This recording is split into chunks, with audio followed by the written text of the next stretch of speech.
Da comienzo Voz Alternativa. Es hora de analizar sin límites de líneas partidistas y sin estridencias. Ya con ustedes, la socióloga internacional Marcia Rivera. Esto es Voz Alternativa.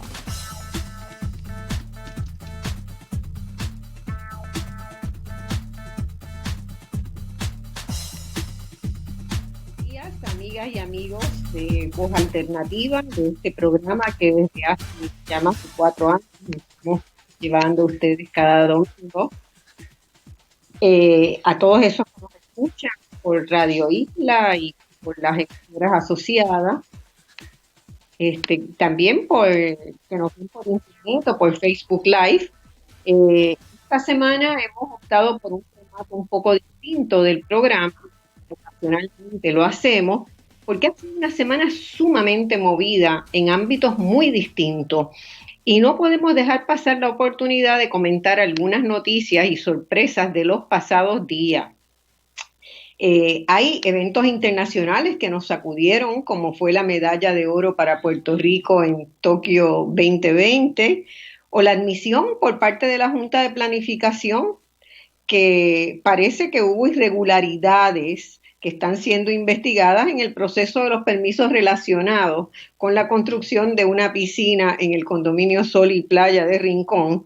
Y también otras noticias que han pasado más desapercibidas, especialmente en el ámbito internacional, donde en Puerto Rico no circula mucha información. Así que por eso vamos a tener este formato de programa, que hoy será un diálogo sobre 3 temas importantes de la semana en cada uno de los segmentos de media hora, y al final, y en cada uno de esos tenemos una persona invitada, y al final voy a tener para sintetizar el análisis mío en el último segmento sobre otros 2 temas que considero importantes y estaré recibiendo llamadas del público.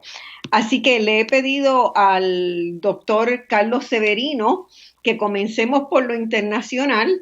Ustedes ya conocen al doctor Severino, ¿verdad? Es un especialista en geopolítica y economía internacional que es muy destacado en nuestros medios, profesor universitario formado en la universidad, formado en Alemania, en geografía, exrector de la Universidad de Puerto Rico en Río Piedra. Él tiene otro compromiso a mediodía y muy gentilmente aceptó estar con nosotros en esta primera media hora, porque hay cosas muy interesantes que debemos saber. ¿Verdad, Carlos? Buenos días. Sí, gracias, Marcia. Gracias por la oportunidad y saludos a toda la radioaudiencia de este espacio tan importante. Y sí, por supuesto, han pasado muchas cosas que se van entretejiendo. Exactamente. Yo te propongo que es difícil saber por dónde comenzar porque han sido muchos eventos esta semana que en Puerto Rico no los percibimos, no podemos informarnos sobre ellos a menos que uno haga un esfuerzo, ¿verdad? Que yo invito a todas las personas a buscar en prensa internacional para poder estar bien informados de lo que sucede. Pero, ¿qué tal, Carlos, si comenzamos por las expresiones y acciones del presidente de México, Manuel López Obrador? Porque esta semana ha dicho muchas cosas interesantes, ¿verdad? Ha habido declaraciones más punzantes y asumiendo un liderazgo que va mucho más allá de México y que no lo habíamos visto en los pasados 2 años. Como presidente de la CELAC, ha anunciado que revive a la CELAC, a la Comunidad de Estados Latinoamericanos y Caribeños.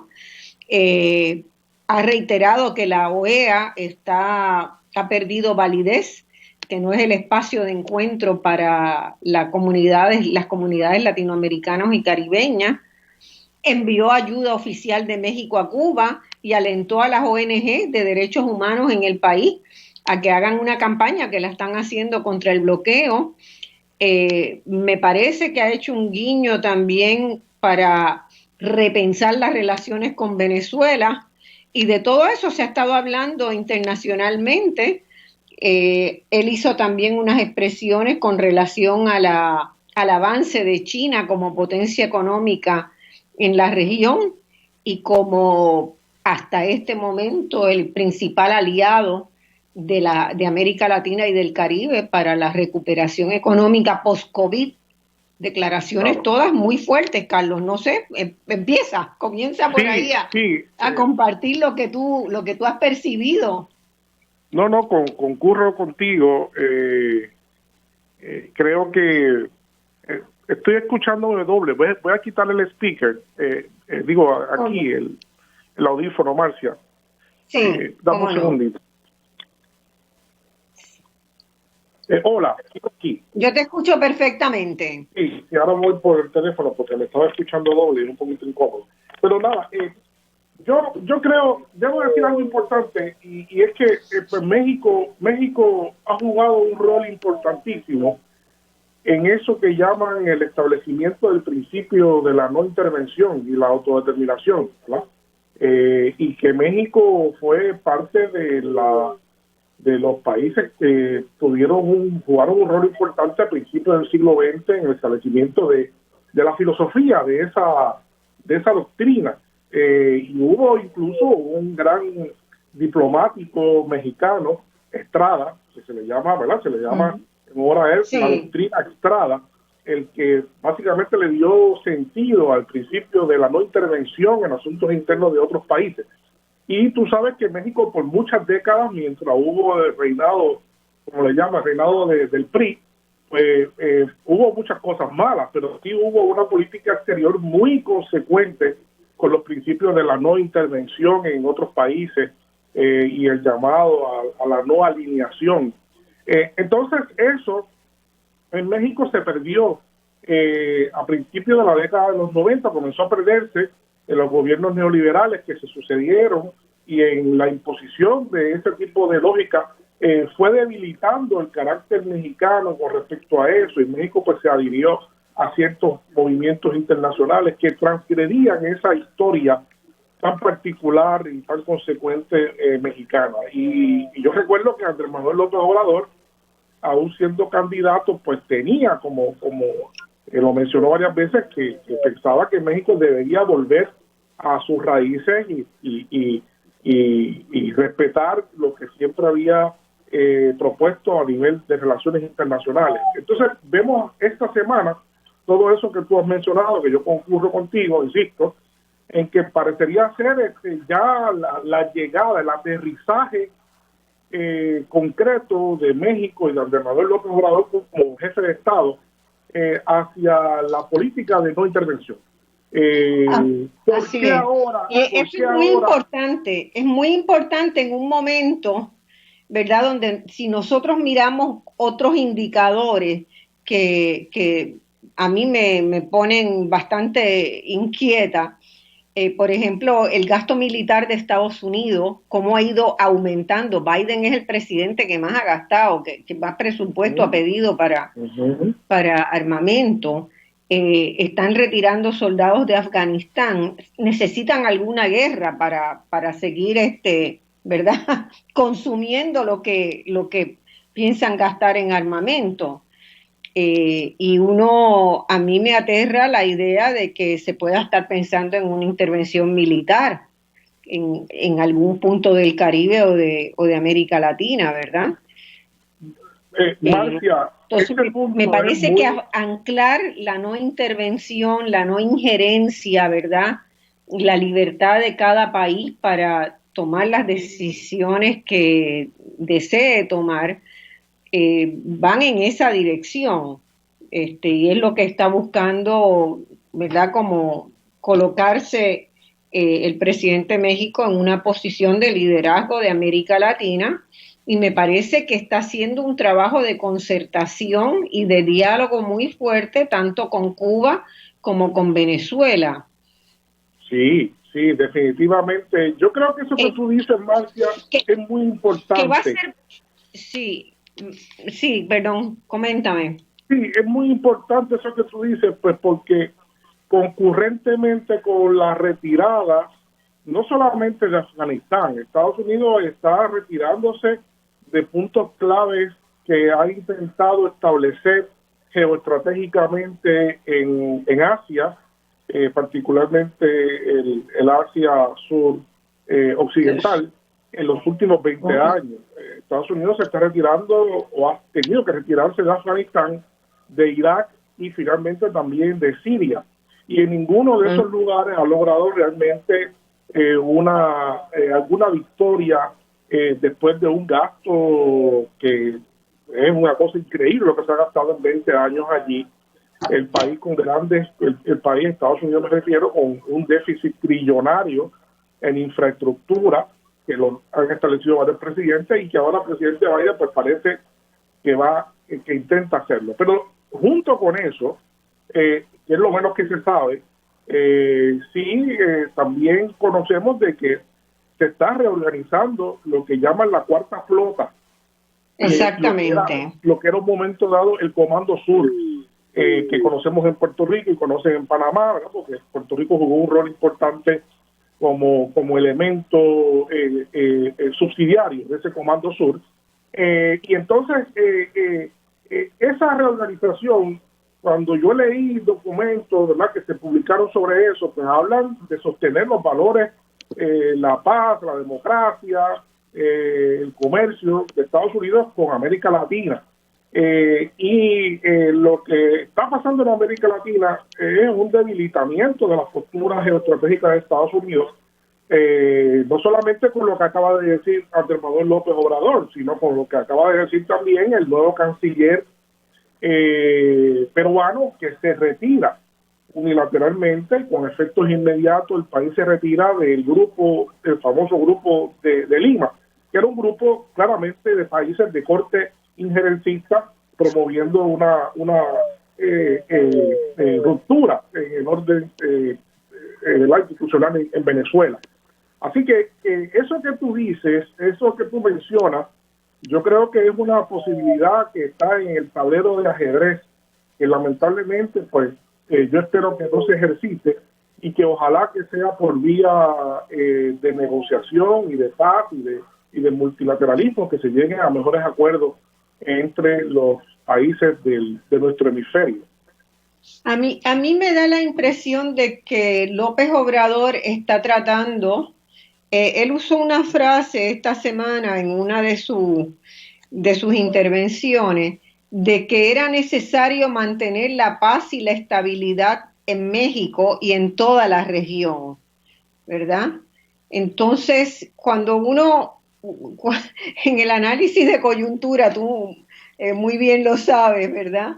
Hay que tener un oído afinado hacia cómo distintos mensajes pueden converger o no, ¿verdad?, en determinada dirección.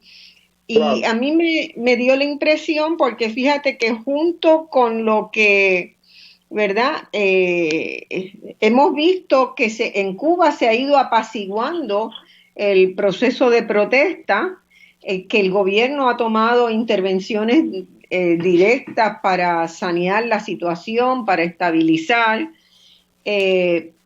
Me da la impresión de que México algún papel está jugando ahí, ¿verdad? Tomó la iniciativa de mandar mucha ayuda, la ayuda que se necesita, sobre todo sanitaria, para la urgencia de las jeringuillas y los materiales de ese tipo. Pero me parece que también a nivel de mediación de un diálogo puede estar surtiendo algún efecto, porque las organizaciones sociales de México se movieron esta semana, las de derechos humanos, para hacer una campaña mundial contra el bloqueo a Cuba. Y mandaron 50 ONGs de muy alto nivel de México, mandaron una carta a la alta comisionada de Naciones Unidas para los Derechos Humanos, Michelle Bachelet, en el sentido de que Naciones Unidas tiene que hacer valer el mandato de todo el mundo de que poner presión sobre Estados Unidos para el fin del embargo. Así que me parece que México está jugando un papel ahí. Muy importante. Me parece que importante, ¿verdad? ¿Tú lo ves? Sí. Yo creo, Marcia, soy de los que pienso, igual que tú. Mira, Marcia, sabemos que el proceso de descolonización en el mundo comenzó en 1945 formalmente. en Naciones Unidas. Sí. Y ese proceso llevó a la independencia y a la autodeterminación de decenas de países, nuevos países que hoy son países que están en el conglomerado de las Naciones Unidas.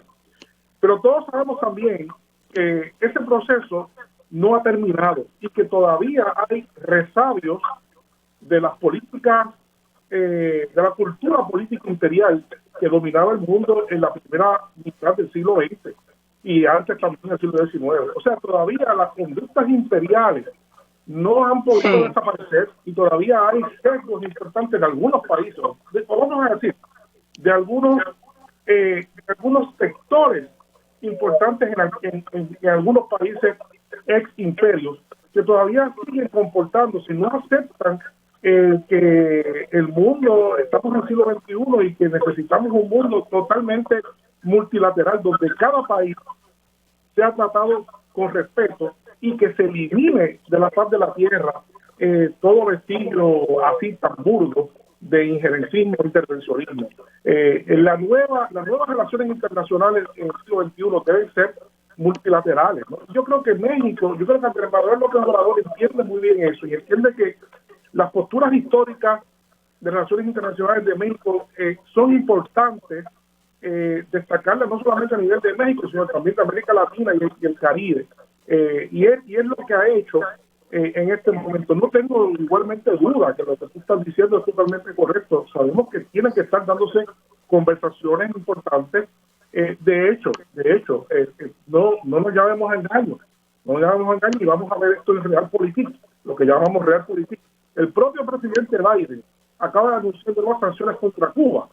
Pero las sanciones que hizo el presidente Biden contra Cuba son sanciones simbólicas en Realpolitik. O sea, el ponerle una sanción a unos miembros del ejército de la policía cubana de cuentas de banco en Estados Unidos es como un chiste. Es solamente para alimentar la pupila de algunos sectores.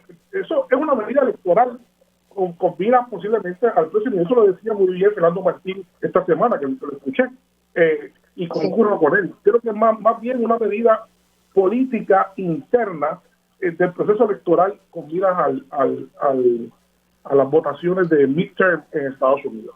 Pero yo creo que está avanzando la idea de que hay que finalmente vencer todo ese remanente de comportamientos imperiales y hay que darle paso a una nueva realidad de cooperación, de colaboración, y hay una presión muy grande en eso también, Marcia, que tú conoces muy bien, porque China, eso es lo que está destacando. China es un rival de Estados Unidos en ese sentido. Entonces, esta semana también se anuncia desde México. Es que hay cosas que uno dice, bueno, no son tantas casualidades, ¿verdad? La CEPAL esta semana saca un informe sobre las inversiones de China en América Latina y el Caribe. La CEPAL que tiene su sede en Chile, ¿verdad? Y Chile, desde Chile se dice, ¿verdad? En este informe de la CEPAL, que en 2020, que acaban de terminar de hacer el análisis de lo que pasó el año pasado, China fue la mayor inversionista del mundo y el segundo receptor de inversión extranjera directa.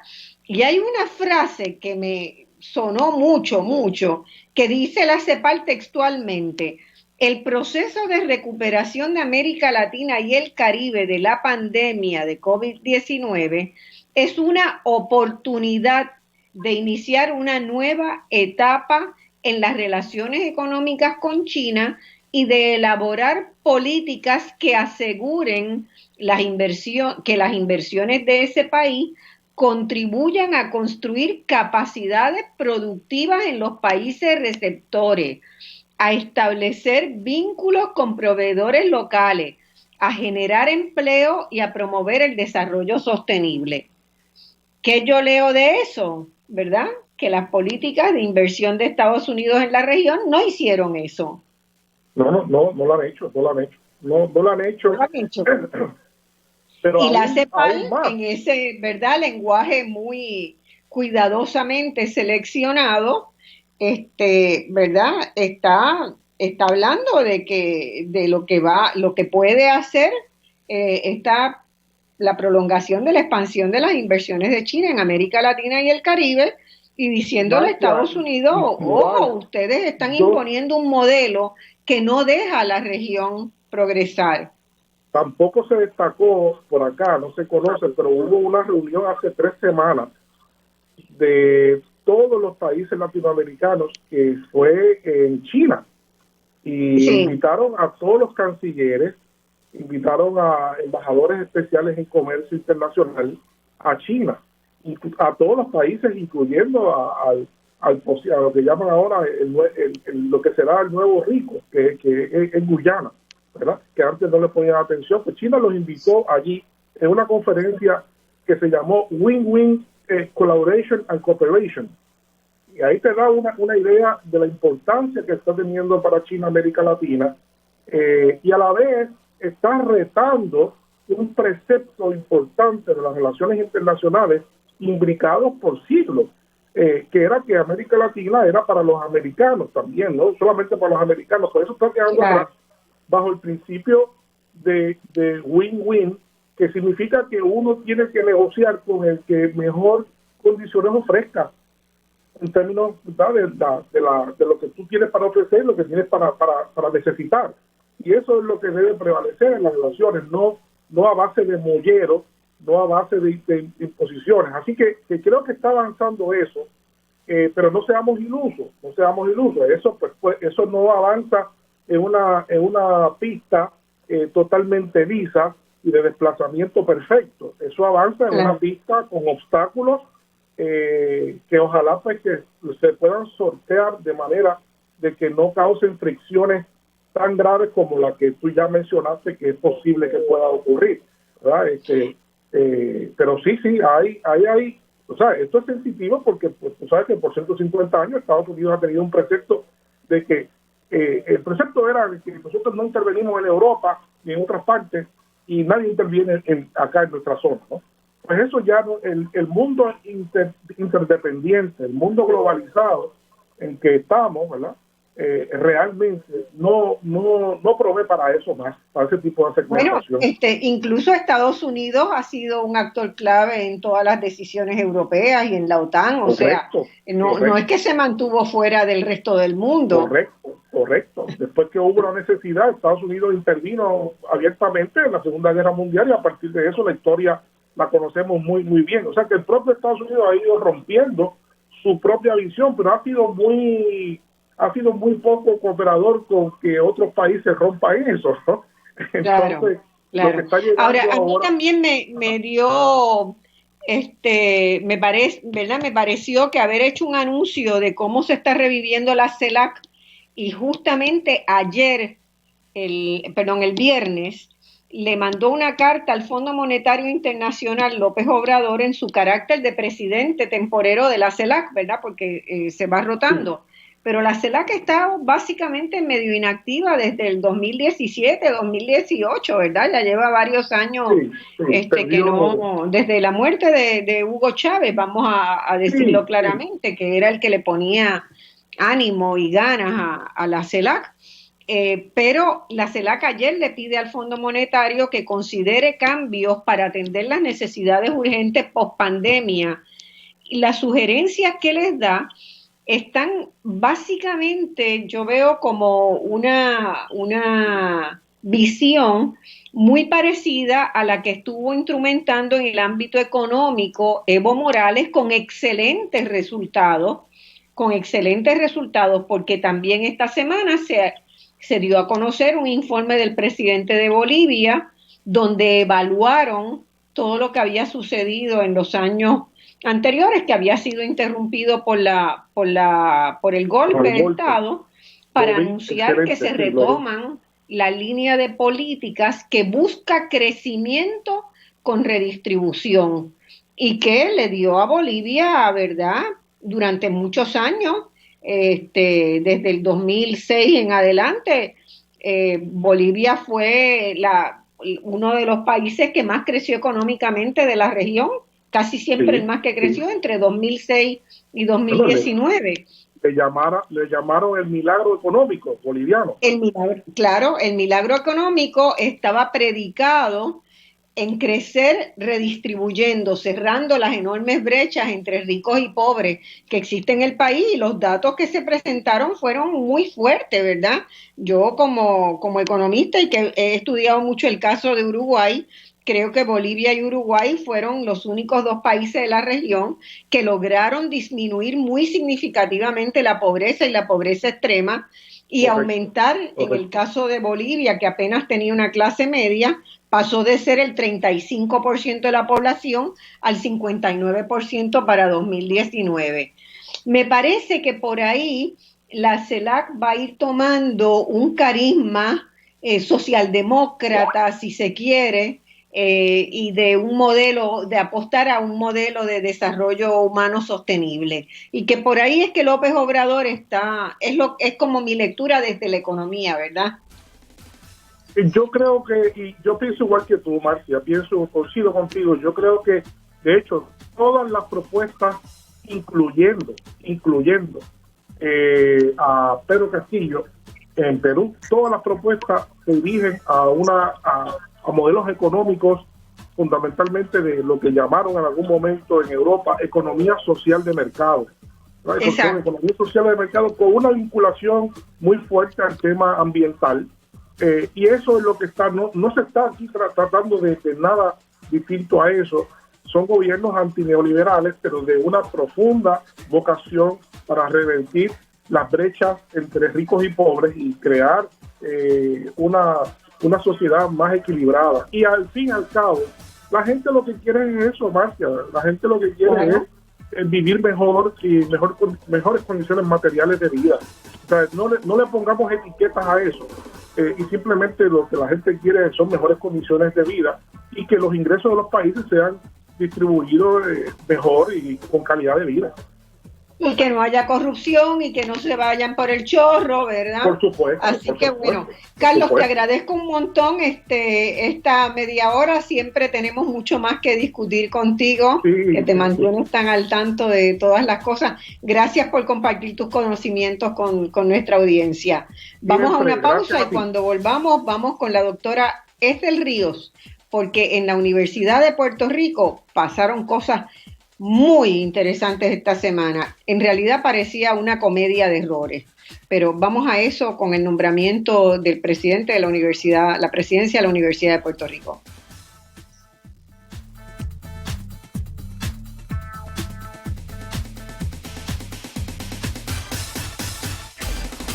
En solo minutos regresamos con Voz Alternativa por Radio Isla 1320.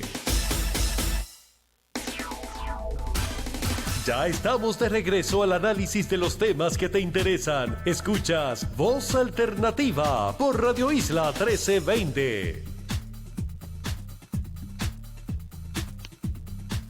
Bueno, saludo. Volvemos de nuestra pausa y ahora vamos a estar con nosotros. Vamos a tener a la doctora Ethel Ríos Orlandi. Ethel Ríos es un modelo de persona dedicada al ámbito académico, pero un ámbito académico que tiene que ver todos los días con la gente que está dentro de la universidad y que está fuera de la universidad. Ethel Ríos es una persona que ha trabajado muchísimo sobre cómo el conocimiento puede transformar a un país y las vidas de las personas. Hablar con ella, conversar con Ethel Ríos es uno de los grandes placeres que una persona puede tener. Ella viene del ámbito de las ciencias naturales, de la química, yo vengo de las ciencias sociales y siempre encontramos tanto terreno común que es una de esas grandes alegrías.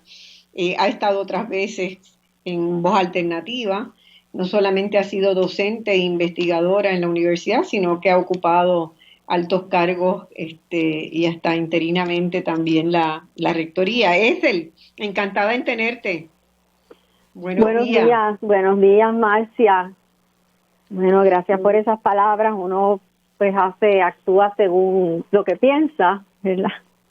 Y en ese proceso pues va profundizando y buscando conocer aquello que no conoce para ver si puede entender un poquito más este mundo que nos rodea. Así es, la curiosidad y la necesidad como visceral, ¿verdad? De poder llenar las piezas del rompecabezas. Eso es a mí por lo menos es lo que me mueve.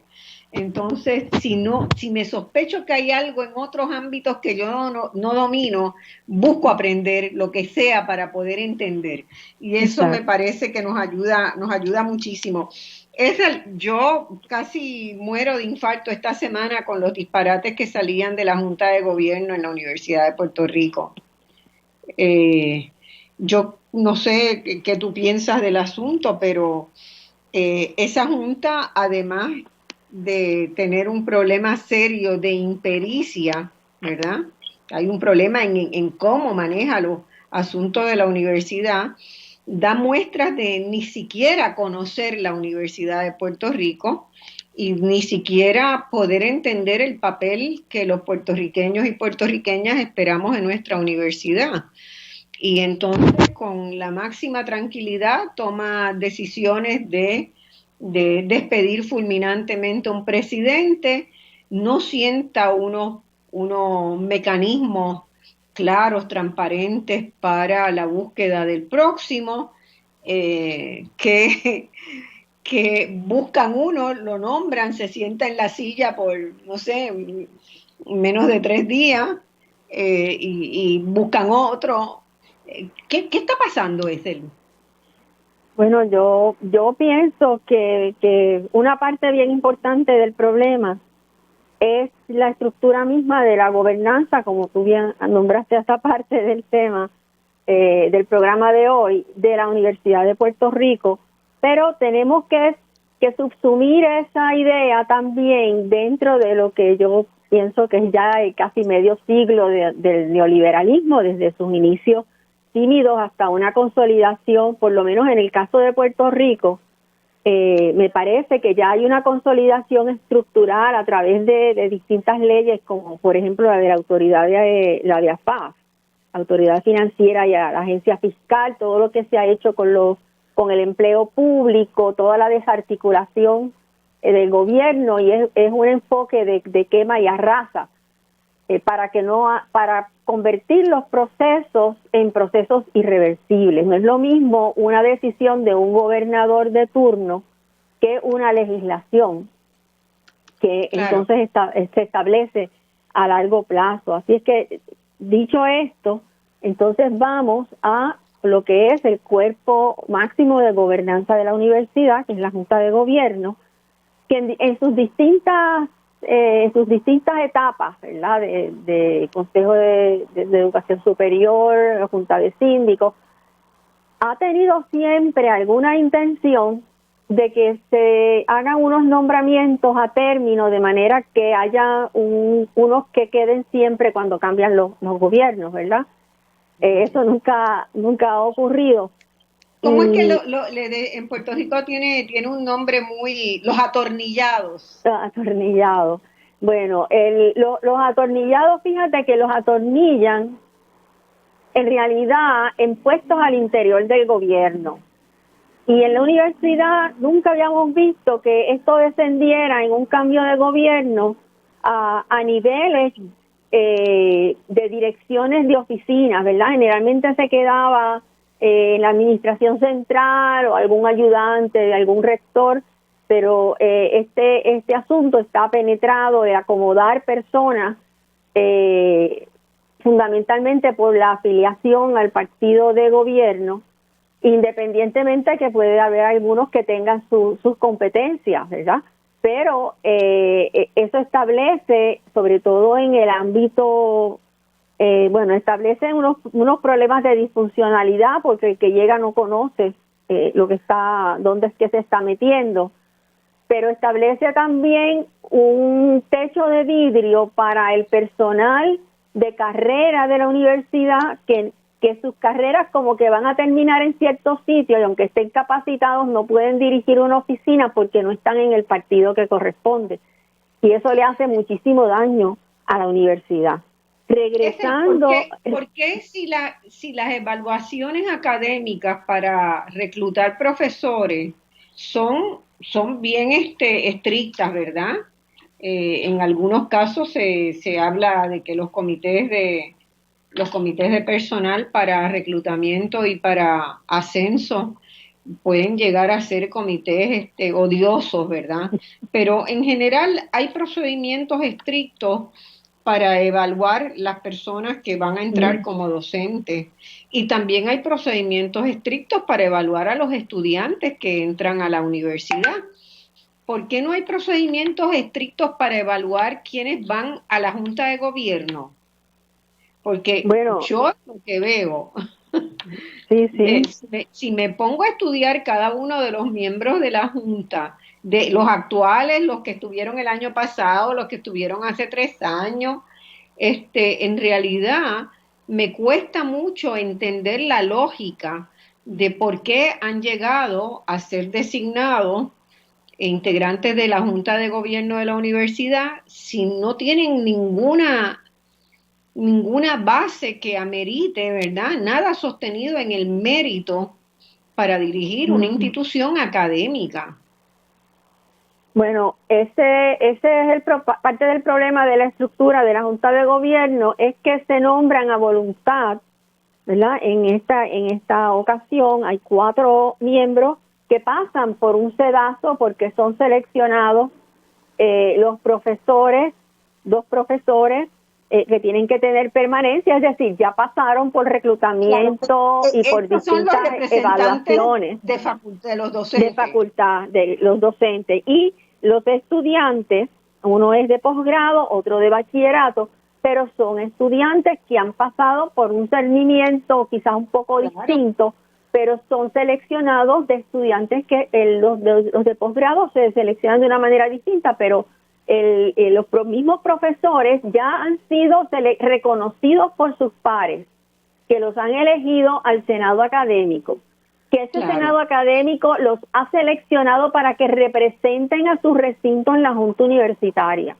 ¿Verdad? ¿Y por qué, con los estudiantes, así es que han pasado por sedazos y más sedazos, mientras que los otros miembros designados por el gobernador, ¿verdad? Es algo así como la monarquía, exacto, es un residuo de la monarquía, digamos. En este caso se complica, ¿verdad? Uno mirando de afuera y yo sin conocer los aspectos internos del partido de gobierno, lo que uno ve también, o sea, pienso que en ausencia de tener un sustrato común en términos de una visión de lo que es la universidad a largo plazo, ¿verdad? En ausencia de eso, y si lo tuvieran, entonces vamos a recordar que están inmersos en la visión de un neoliberalismo verdaderamente salvaje y sin controles. Sí. Pero se agrava porque hay miembros que han sido nombrados por distintos gobernadores y aparentemente ese es un factor, ¿verdad? Yo no conozco los personajes, ni puedo entrar, ni me interesa entrar en los detalles, pero ciertamente esa es una situación adicional de discrepancias internas del partido que no necesariamente tienen que ver, porque si tuviésemos 3 visiones encontradas de hacia dónde va la universidad, que se pudiesen explicar, y tenemos 3 manifiestos de estas 2 personas ilustradas que no coinciden en unas visiones, cada una de ellas con sus ventajas y desventajas, con buenos fundamentos. Entonces diríamos, bueno, pues aquí hay unas cosas de principio, vamos a ver si encontramos un lugar común, pero no hemos visto nada de eso. Así que hay que pensar, ¿verdad?, que tenemos una situación intrapartido. Hay que reconocer, por otra parte, que están enfrentados a una situación, ¿verdad?, muy difícil por todos los recortes que ha estado haciendo la Junta de Control, la Junta de Control Fiscal. Que a la gente se le olvida, ¿verdad?, que el nombre en inglés incluye la gerencia. O sea, no es la Junta de Fiscalización y Administración prácticamente del país. Entonces, lejos de haberse enfrentado como hicieron los estudiantes, que reconocieron inmediatamente este es el principio de varios recortes, esto hay que atajarlo temprano. Bueno, pues las juntas de gobierno han estado, bueno, vamos a ver cómo le hacemos para manejarnos con el tamaño del cuarto, ¿verdad? Como decía uno de estos miembros de la Junta de Control Fiscal en un momento. Así es que lo que han hecho es entonces recortar, pero hay otro, o sea, su situación es difícil porque tienen la Junta de Control Fiscal recortando encima porque no tienen la visión de enfrentársele o bien sea posible o imposible, por lo menos plantearlo. Y por otra parte, los recortes de la universidad ya venían, ¿verdad? Ya habíamos bajado de más de 1.100 millones a unos 800 y pico de millones, y la idea era que por lo menos se estabilizara así, y ya vamos por casi la mitad del presupuesto que tuvo en un momento la universidad. Paralelamente hay esta visión de que del trabajo precario, ¿verdad? De que, no sé, si pensarán que las empresas se crecen cuando tienen un mayor % de trabajo encargado, ¿verdad?, en forma de precariedad económica y social a quienes lo realizan. Ese principio yo no he visto todavía un libro de gerencia que diga que es bueno, ¿verdad? Porque está usted todo el tiempo reclutando y entrenando y sacando a la calle a la gente. Así es que lo que quiero reconocer, ¿verdad?, que la situación que tienen no es fácil. Y hay unas que las heredaron y que es muy difícil manejar lo que ellos están pasando. Lo que pasa es que el problema de la estructura, de la visión, ¿verdad?, de cómo se gestiona al más alto nivel de la Universidad de Puerto Rico, viene dando problemas prácticamente desde la ley del 66. O sea, no estuvo bien resuelto. Exacto. Ahí. Entonces estamos arrastrando un problema que es de demasiados años. O sea, cuando estamos hablando de 1966. Es demasiado tiempo donde una comunidad ha estado sometida a una forma de gobernanza que no se corresponde con sus objetivos, con su función, con la organización interna de las facultades de la universidad. Ha habido fricciones desde siempre. Una de las cosas que tú lo sabes porque tú has estado en el recinto manejando, ¿verdad?, los asuntos del recinto de Río Piedra, pero las economías que un recinto hace son apropiadas por la unidad, por la administración central. Sí. Entonces no hay incentivos a que los recintos sean más dinámicos. O sea, hay muchas cosas en esa forma de organizar el ámbito superior de la gobernanza en la Universidad de Puerto Rico, tanto en las funciones de la presidencia como de la Junta de Gobierno, que la comunidad universitaria es una camisa de fuerza para la institución muy seria. Y una institución que en este momento, donde Puerto Rico tiene tantas crisis multidimensionales, es la única institución que tendría la capacidad académica y profesional de ayudarnos a salir del hoyo en que estamos. Pero uno se pregunta si esta visión que tiene el gobierno, ¿verdad?, no está permeando de alguna manera las decisiones que toman, porque parecería que una universidad que investigue, que lleve a la práctica, que pueda hacer aplicaciones de investigaciones y generar patentes, por ejemplo, que pueda ser modelo también, como planteé yo por allá por el 94 en un momento. La universidad debería ser un modelo de gerencia de una organización.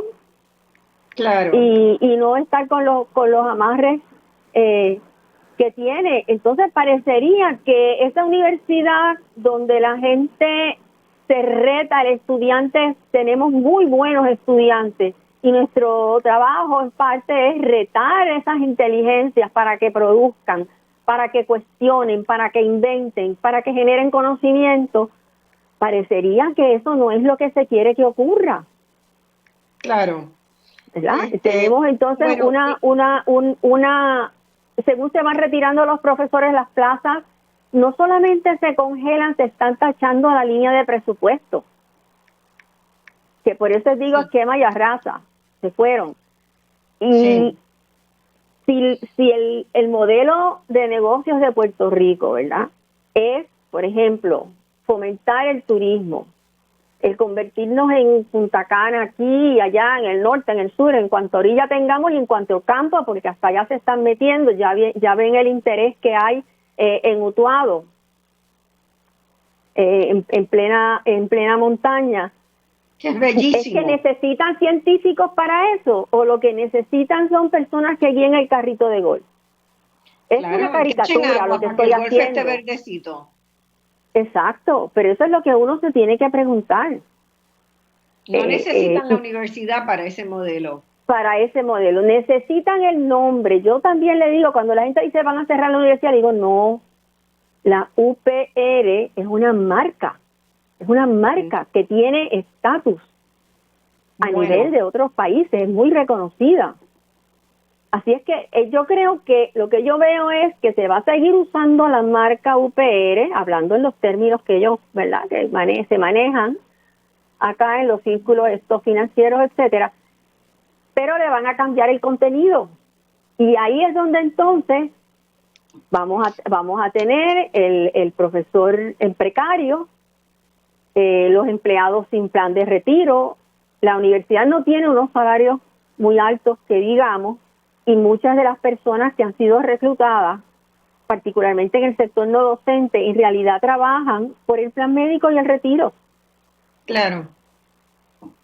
Así es y que si el retiro no está muy seguro, así que eso va a dejar de ser una realidad probablemente. Entonces, otra cosa que es posible que no se sepa es que la universidad, no solamente no podemos reclutar, estamos perdiendo profesores con permanencia, profesores que han sido reclutados con muchísimo trabajo, buenos reclutamientos, que en su periodo probatorio ni siquiera esperan a llegar a la permanencia, se han ido a trabajar a otras instituciones fuera de Puerto Rico, naturalmente, porque no tienen las condiciones de investigación que ellos entienden, ¿verdad?, que son necesarias, personas jóvenes acabados de graduar de doctorado, para levantar su carrera. Yo quisiera, porque antes que se termine el tiempo, ¿verdad?, mencionar, Marcia, en preparación para esta llamada que me hiciste ayer, pues me repasé el informe tan maravilloso que tú dirigiste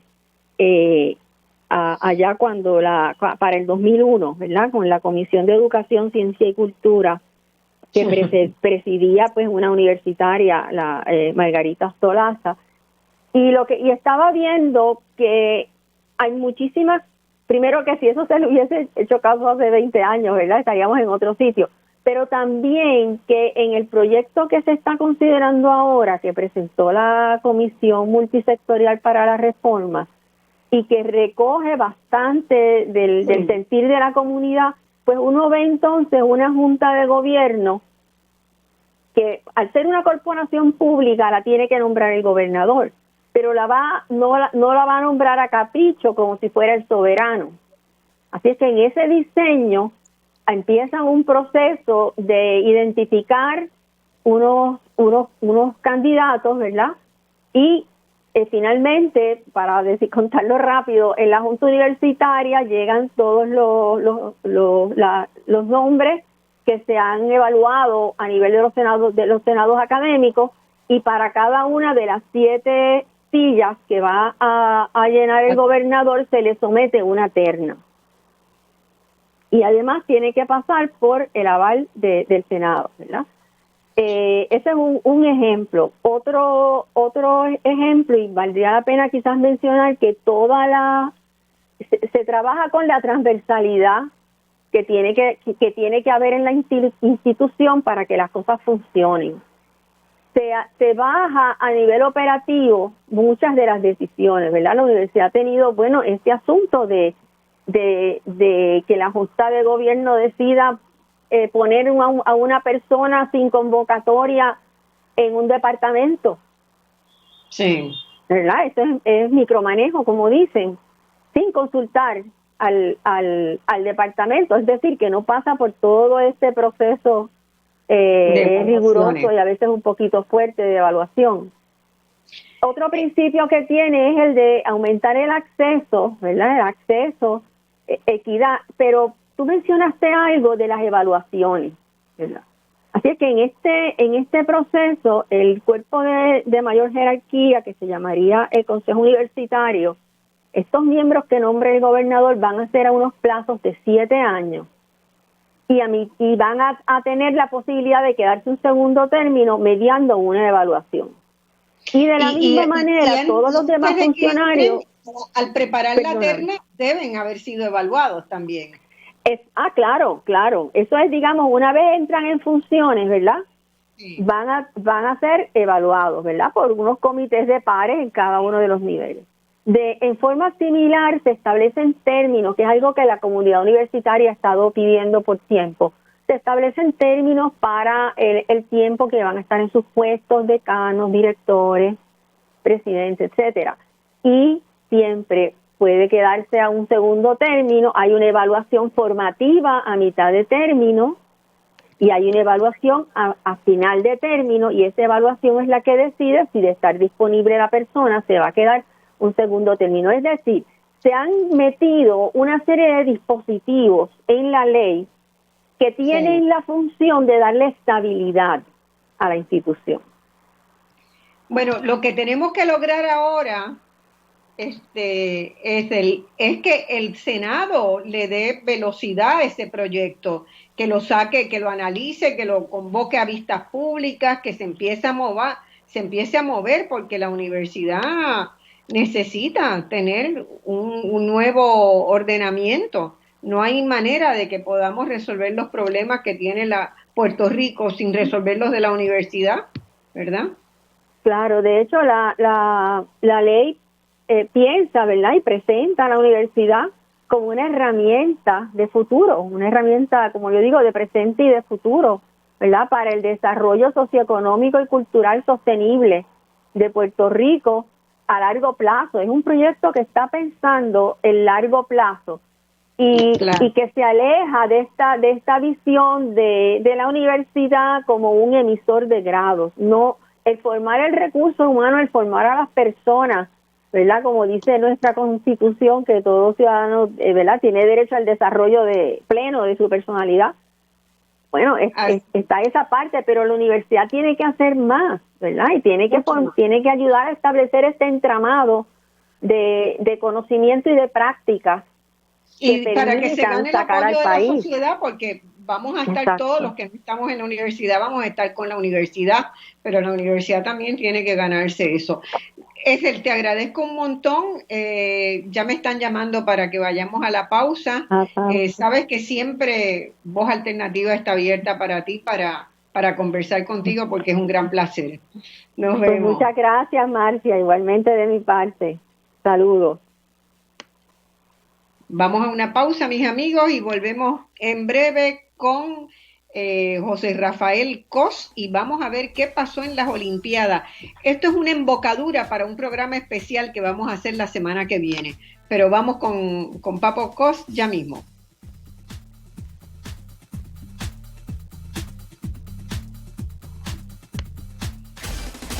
En solo minutos regresamos con Voz Alternativa por Radio Isla 1320.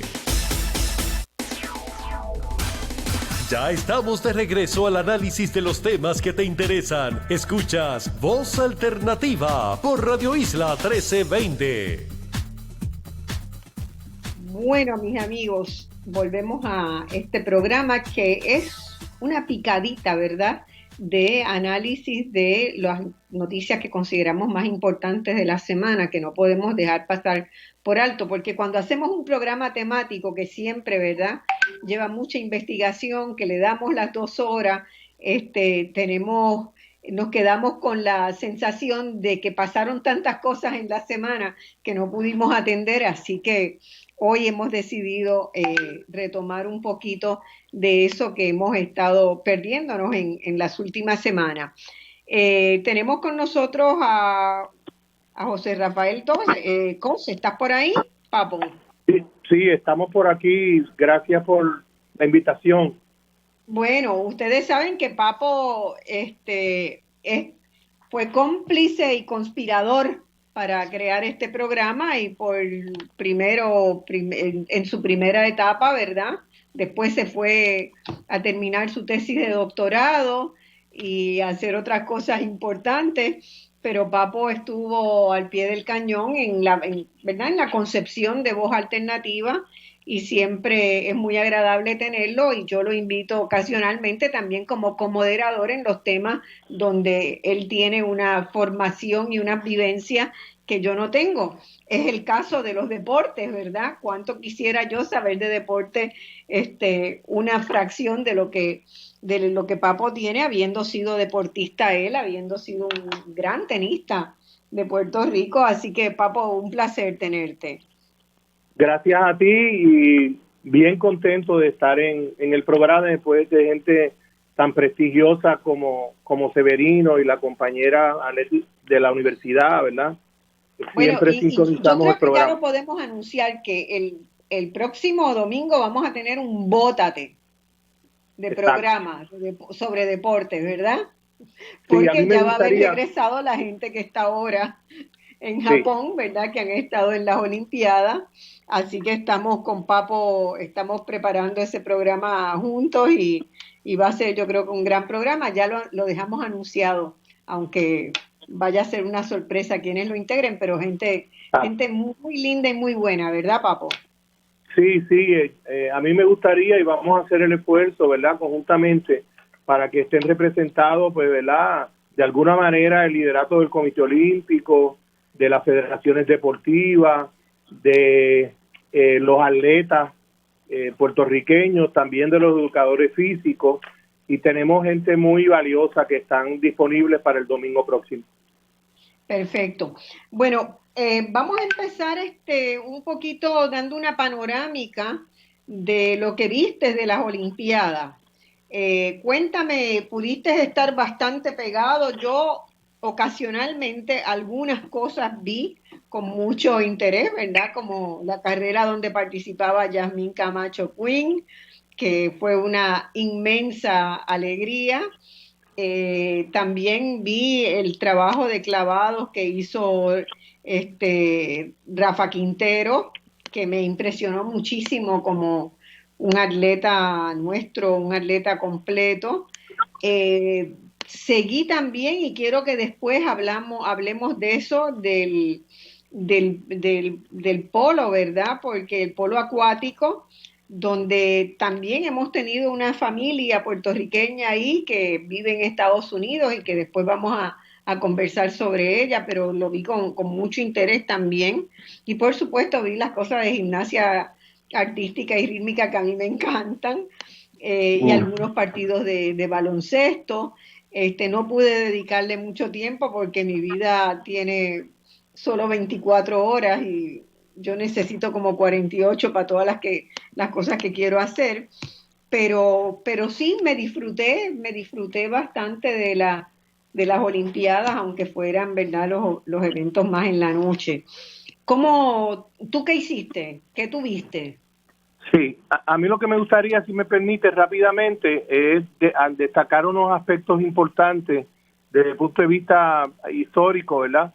Del significado primero de las Olimpiadas como Bien, perfecto, máxima, me parece, dale. Sí, como máxima expresión, ¿verdad?, de lo mejor de los deportes de alto rendimiento en el mundo, y también ubicar en contexto histórico la participación de Puerto Rico. Así que rápidamente puedo detallar, ¿verdad?, que lo primero que llama la atención de las Olimpiadas en Tokio, que todavía se llaman 2020 porque se suspendieron por la pandemia, siempre por eso aparecen en los títulos Tokio 2020, se decidió mantenerlo así. Porque ya se habían mandado a hacer todos los logos, las identificaciones, el costo era multimillonario de haberlo cambiado. Y ya la población de Japón estaba un poco inquieta con que se utilizaran recursos de la pandemia para las Olimpiadas. Así que la decisión,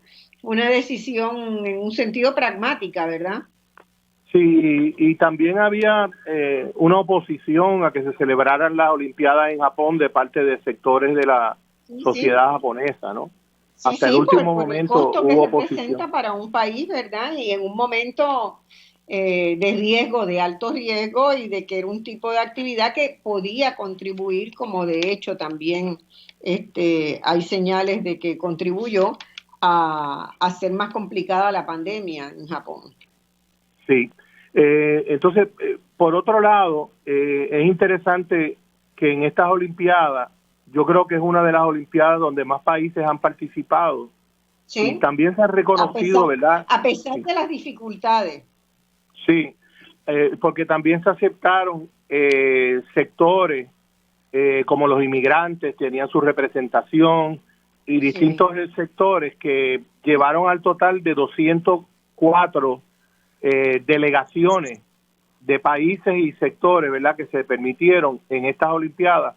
Yo creo que si no son las que más participación han tenido desde el punto de vista de países y grupos especiales, es una de las más que representación ha habido, que es una manera de un poco de reafirmarse, ¿verdad?, la importancia del olimpismo en el mundo, ¿no? 204 países y sectores. En términos de atletas, participaron alrededor de 11.500 atletas representativos de los mejores del mundo en 33 disciplinas, ¿no? Para que se tenga una idea clara de la magnitud de las Olimpiadas, 11.000, casi 11.500 atletas, y estás hablando de que también creo que es una de las Olimpiadas de mayor participación aún dentro de la pandemia, o sea que fue una manera de reafirmar lo importante que es para el planeta el olimpismo. Entrando ya en Puerto Rico, nosotros enviamos 37 atletas que cualificaron a nivel mundial para participar en seis o siete disciplinas. La mayor representación fueron en baloncesto femenino, que por primera vez cualifican para unas Olimpiadas, y ahí ya habían 12 atletas de las 37, fueron nuestras baloncedistas. Y destaco también que la mayoría de la delegación, casi un 70 o un 30%, fueron mujeres. El único equipo como tal colectivo fue el baloncesto femenino, y eso hizo historia también, ¿no? 37 atletas, como un 70% más o menos, redondeándolo, de mujeres, y Puerto Rico pues se reafirmó en potencia en varios deportes, como potencia mundial. Obviamente la medalla de oro de Yasmín Camacho Quinn, que es nuestra segunda medalla de oro por una mujer también. Antes fue Mónica Puig en el 2016. Y en estas Olimpiadas, el otro atleta que tuvo mejor actuación desde el punto de vista mundial, olímpico, fue Steven Piñero, de skateboard o patineta, que llegó en el 6º lugar del mundo. Eso es extraordinario, solamente que recordemos, ¿no?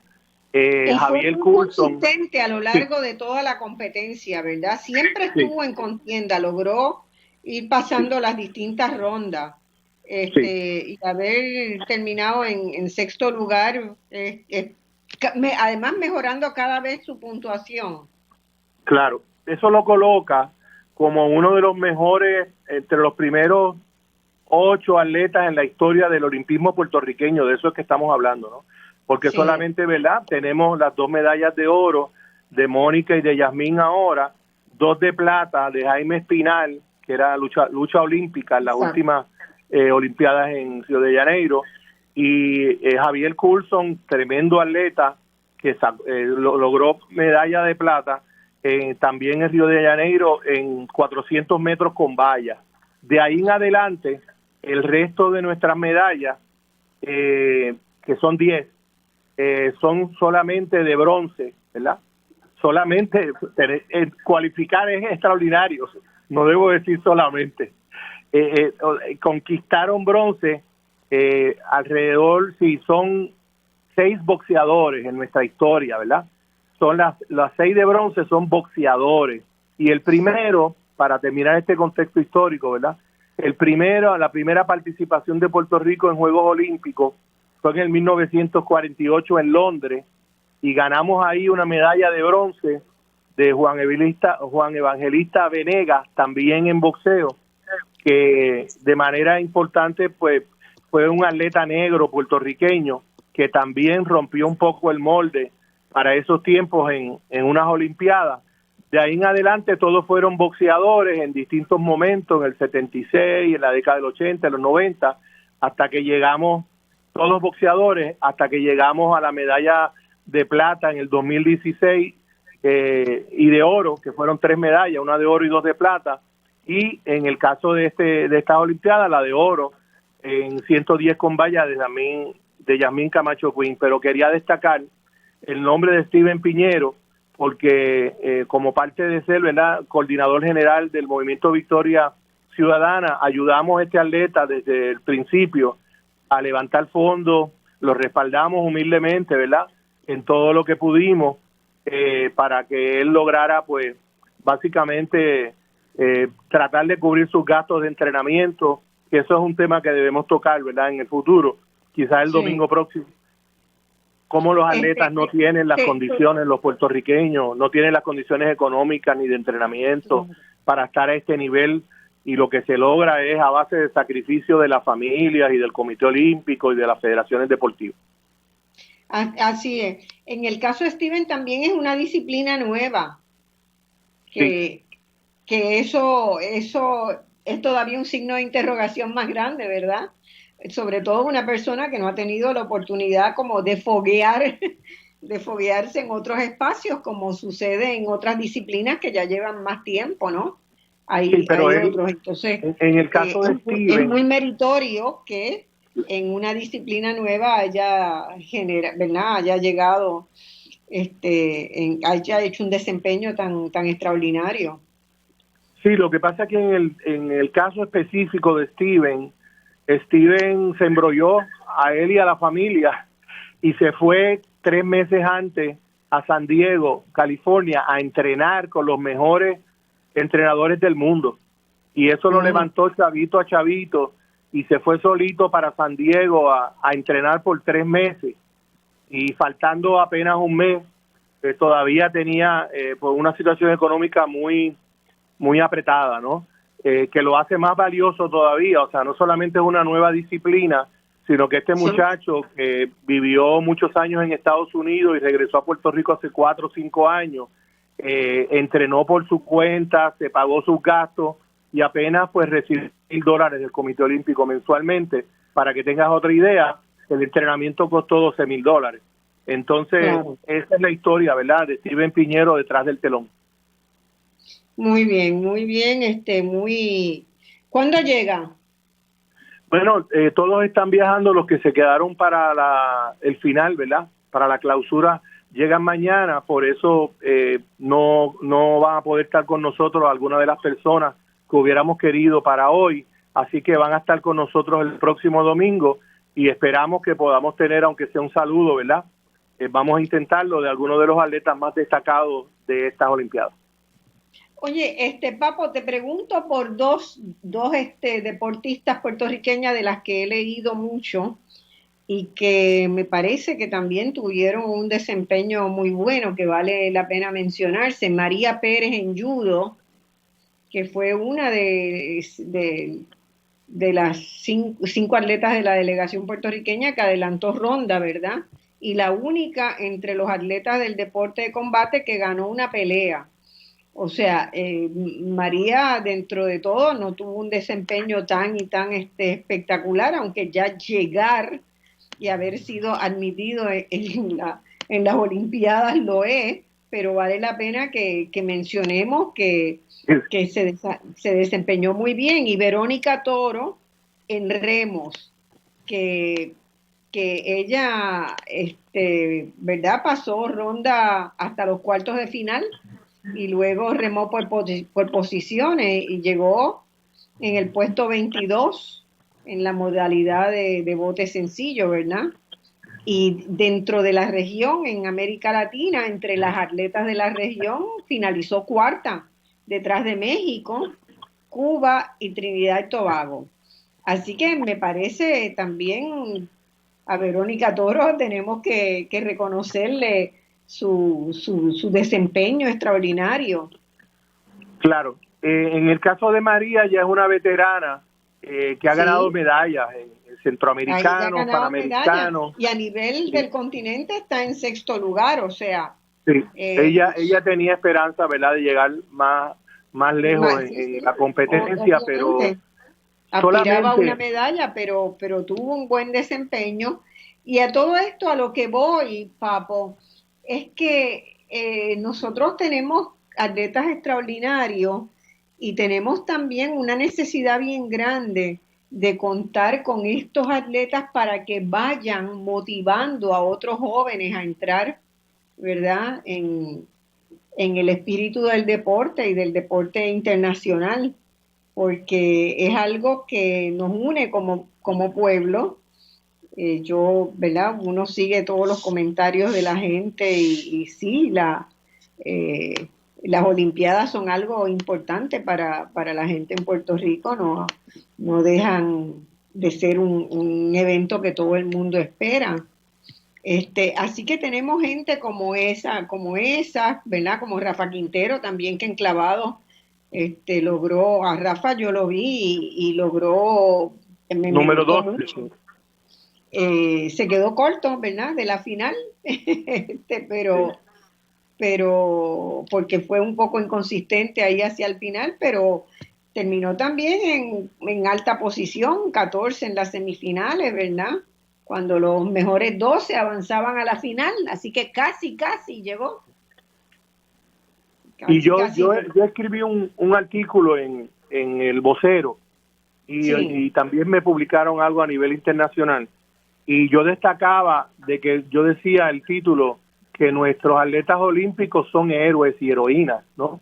Porque realmente Puerto Rico es como una cuarta o quinta potencia deportiva en los Juegos Centroamericanos y del Caribe, que son nuestra región, ¿verdad?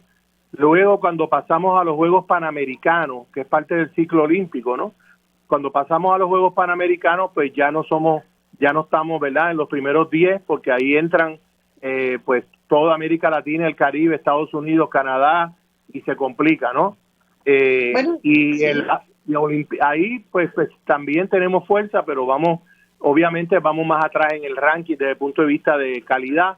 Y en las Olimpiadas, el obtener 10 medallas históricamente, ¿no?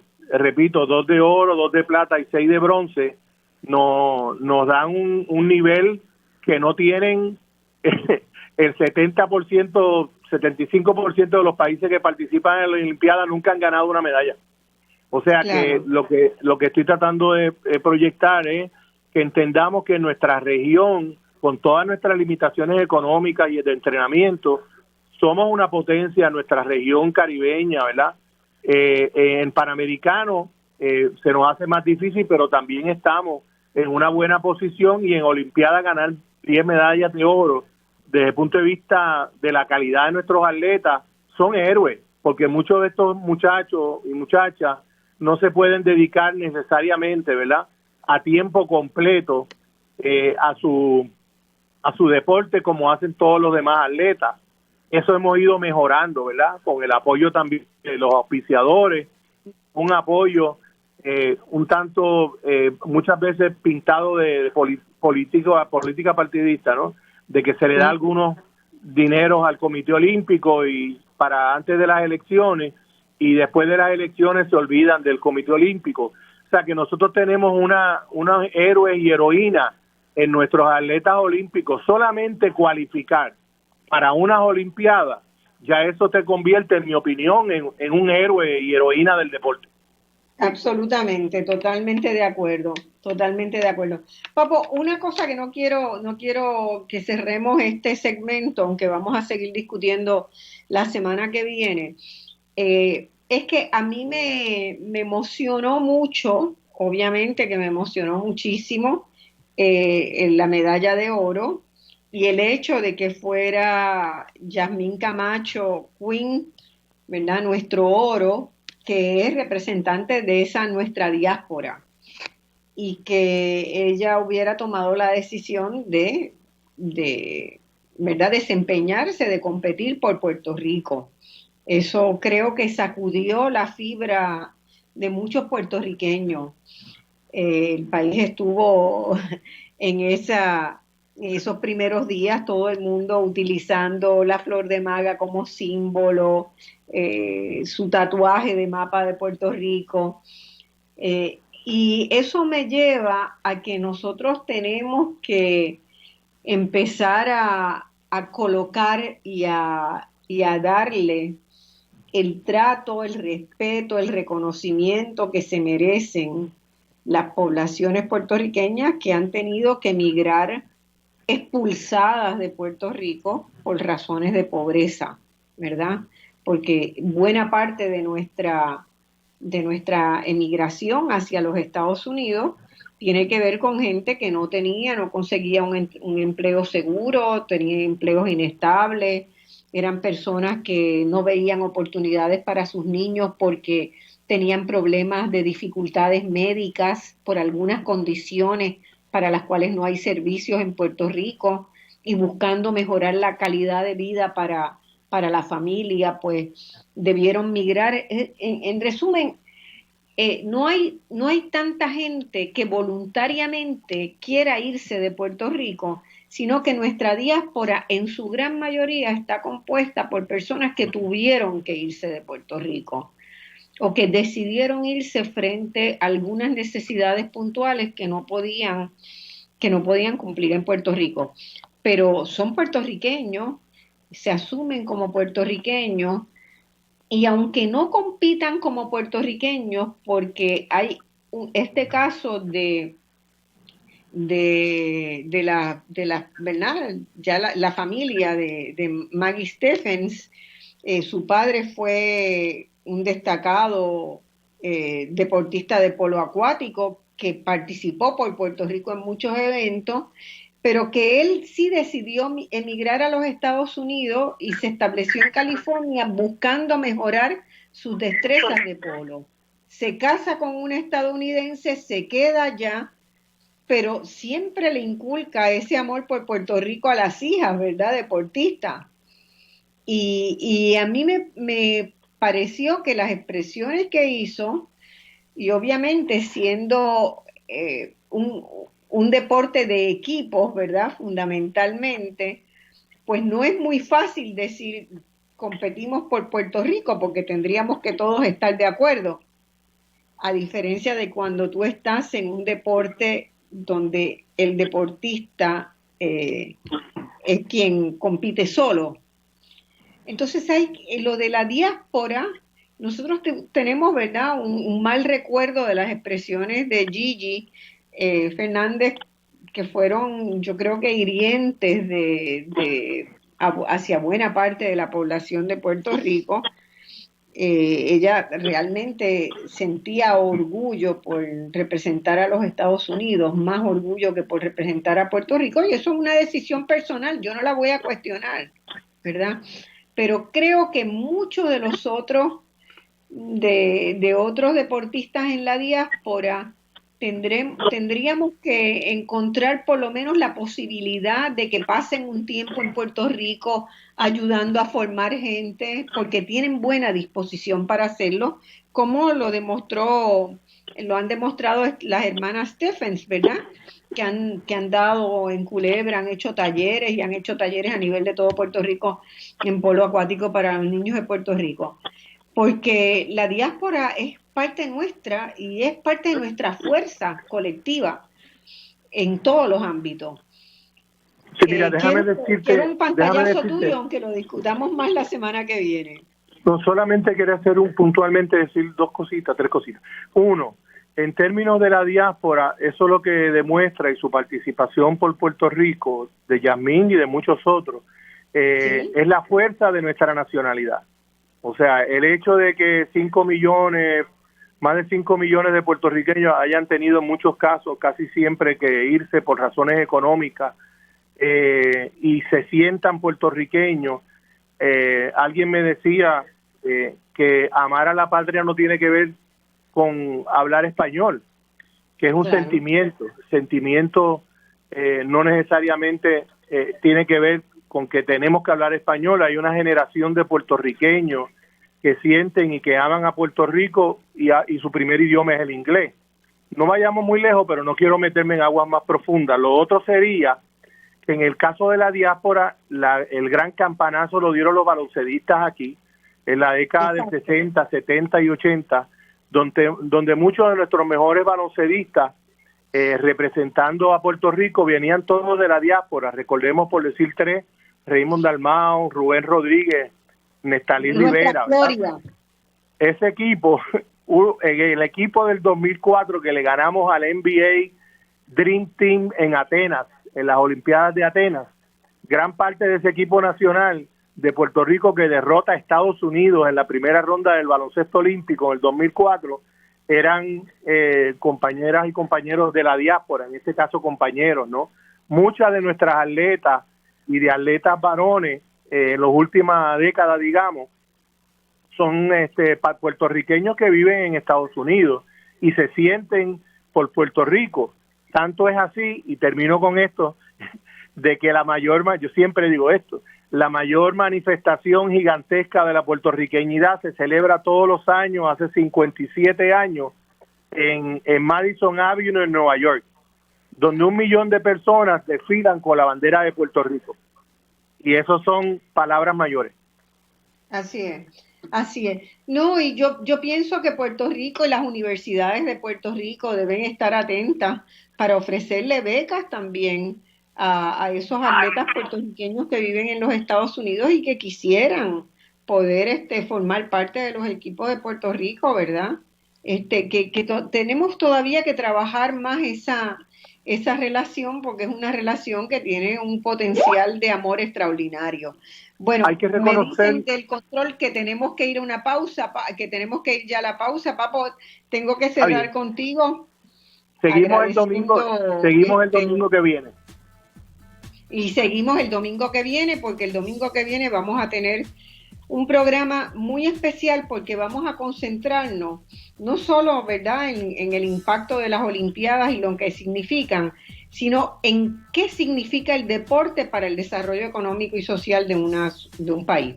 Así que vamos con eso. Gracias, Papo, por estar ahí. Y cuando vengamos vamos a estar hablando de ¿verdad?, lo que ha estado pasando en la controversia de la playa de los Almendros en Rincón, que se ha convertido en la lucha ambiental más importante en la historia reciente de Puerto Rico. Y tengo unos comentarios sobre eso, y tenemos en estudio a Javier Biaggi, con quien vamos a estar dialogando, porque eso mismo está ocurriendo también en otros lugares y hay que ser serios con esa lucha. Volvemos inmediatamente.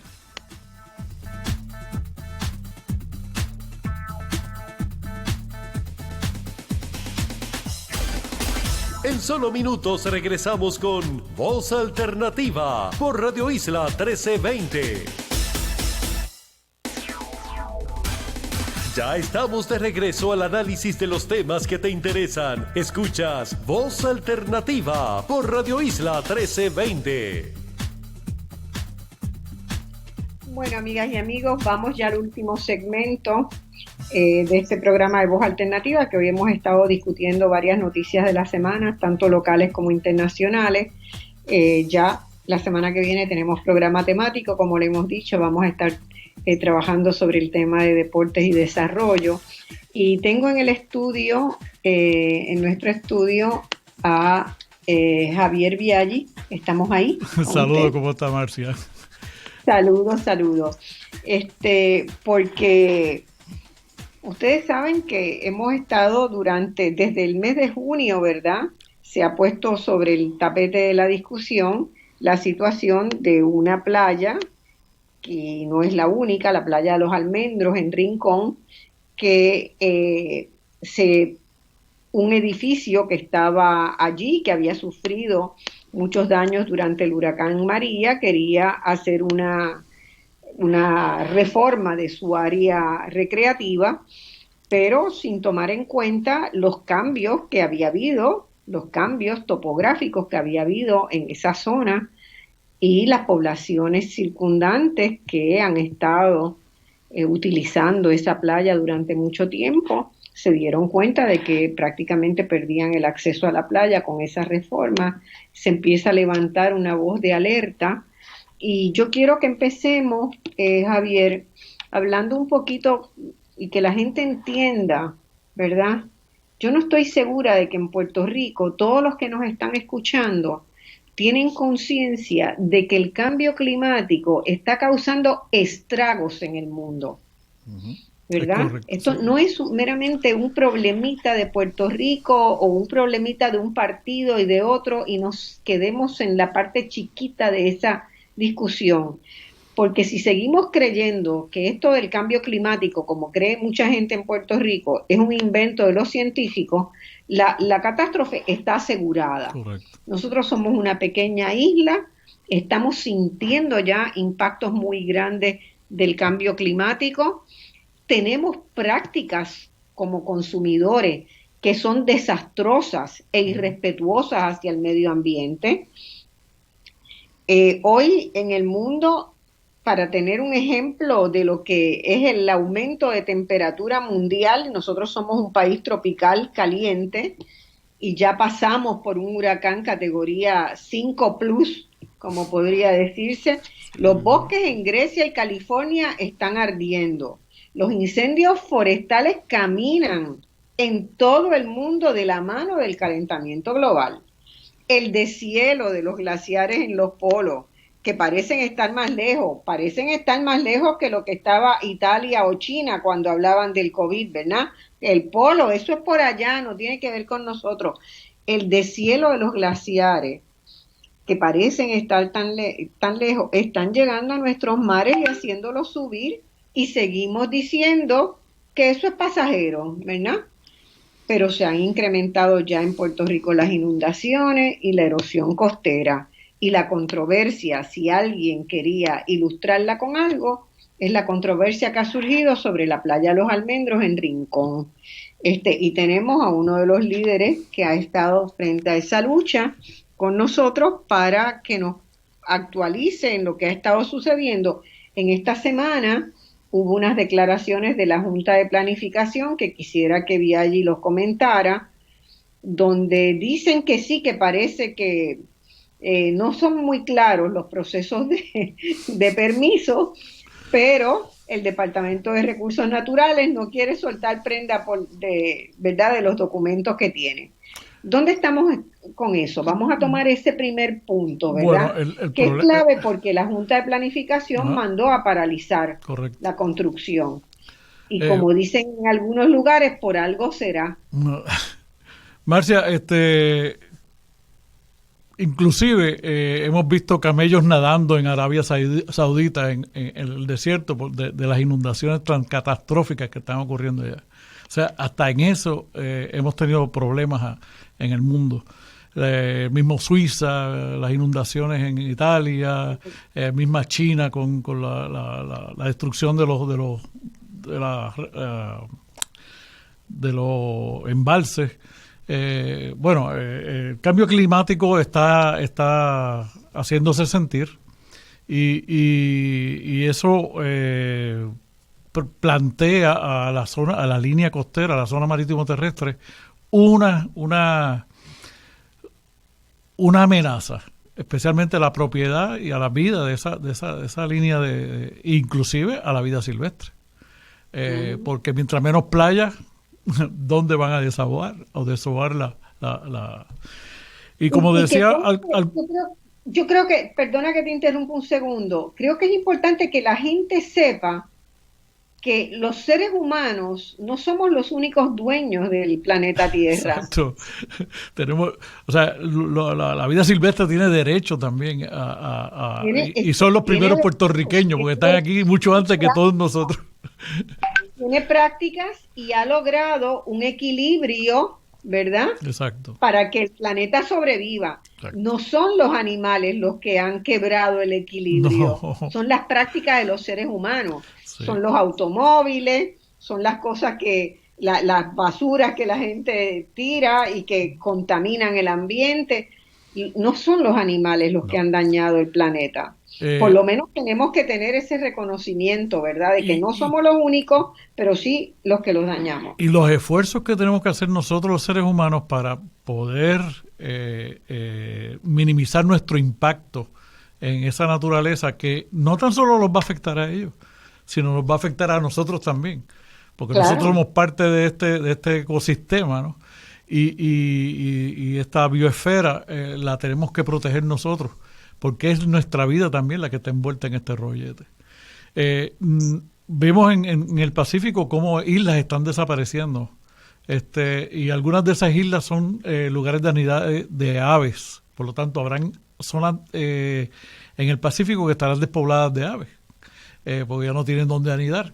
Tenemos islas en el Pacífico que están creando barreras para evitar que se les meta el agua, porque ya el agua está entrando en el sitio más alto, que es casi como 1 metro por encima del nivel del mar. Esa sería su montaña para ellos, ¿no? Su yunque es 1 metro por encima del nivel del mar. Todos tenemos que contribuir a esto y tenemos que estar pendientes de estos cambios tan importantes que están ocurriendo en el mundo, que pueden ser más o menos acelerados. Ya vemos parte de Groenlandia que ha perdido tanta la capa de hielo. Ha sido, o sea, lo que viene no es fácil, y nosotros tenemos que buscar la forma de armonizar nuestra existencia con una naturaleza que siempre ha sido dinámica. Fíjense los temblores de tierra que han pasado. Ahora tenemos que ajustarnos a esa realidad nuevamente con unos códigos tal vez más estrictos de construcción, particularmente en la forma en que se construyen nuestras escuelas, porque como eso no avisa, tenemos que proteger lo más preciado que tiene una sociedad, que es los niños. Pues con relación al asunto de Rincón, es terrible lo que está pasando, porque mi colega Carlos Severino estaba hablando de Usted también es geógrafo, como sí, Carlos, ¿no? sí, geógrafo físico. Debo decirlo, fue candidato a alcalde, ¿verdad? Sí. Pero lo interesante es que ¿cómo se llama? Lo que está pasando con Rincón, el trickle down economy ha sido un fracaso, que es lo que estamos demostrando ahora mismo. O sea, el trickle down no existe. Sí. El goteo se fumó. Y es lo que está era de alcohol. lo que ha probado, lo que probó Evo en Bolivia, lo que está probando Andrés Manuel López Obrador en México. O sea que hay que acabar con la pobreza, como decía él, para que estemos todos bien, los pobres son primero. Y entonces, en este sentido, nosotros no podemos seguir creando esto que le llamamos el centralismo partidista, donde todo baja desde el centro. Y si hay leyes, pues se ignoran. Si hay leyes, se marronan o marronean para favorecer a otra gente. Y entonces, aparentemente, por propia voz de un juicio que se está llevando a cabo en Aguadilla, el agrimensor de recursos naturales que aprueba eso dice: yo lo aprobé porque me estaban obligando a aprobarlo. Y yo sabía que eso no... ¿sabes? Esta semana, esa fue la afirmación de la semana. Eso fue, exacto. Me dijeron que teníamos que aprobarlo. Exacto. Y ahí se cae el caso automáticamente, porque es un permiso ilegal, obviamente destruye todo lo construido. Y ciertamente este caso me acuerda a aquellos casos que hay en Marbella, en España, o en Benidorm, que construyeron aquellos 2 superedificios al lado de la zona marítimo terrestre, y uno violaba la zona marítimo terrestre, particularmente la zona de salvamento, por apenas 10 metros, 30 pies, y mandaron a destruir el edificio al costo del ayuntamiento por haber dado el permiso equivocado o haberlo dado permiso mal. Y tienen que destruir el edificio. Y punto. Y en este caso, pues, lo construido es marginal a la propiedad de la playa, a la propiedad de todos los puertorriqueños. Entonces, pues, ¿por qué no se respeta esa línea desde el principio? ¿Por qué la ley y el orden de momento cesa en unos círculos distintos que a los pobres y a los que no tienen contacto ni a los que estamos sin voz? Sí nos cae el libro de ley y orden, ¿no?